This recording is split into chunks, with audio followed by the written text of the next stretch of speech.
अस्सलामुअलैकुम व्यूवर्स सदका फितर वाजिब है। एक हदीस में आता है हुजूर नबी अकरम सल्लल्लाहु अलैहि वसल्लम ने एक शख्स को भेजा कि मक्का के कूचों में ऐलान कर दे कि सदका फितर वाजिब है। और इसकी वजह भी हमें हदीस से ही पता चलती है। एक हदीस में आता है रसूलुल्लाह सल्लल्लाहु अलैहि वसल्लम ने सदका फितर मुकर्रर फरमाया ताकि लुग़्व और बेहुदा कलाम से रोजे की तहारत हो जाए और मसाकीन की खुशी हो जाए। तो व्यूवर्स, ये सदका फितर वाजिब है और इसका वक्त अगर देखें तो वो उम्र भर का है।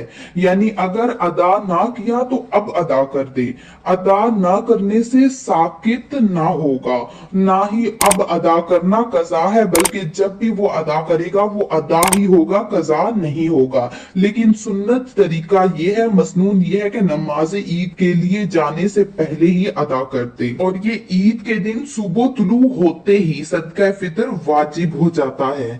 और ये सदका फितर हर शख्स पर वाजिब है, उसके माल पर वाजिब नहीं है।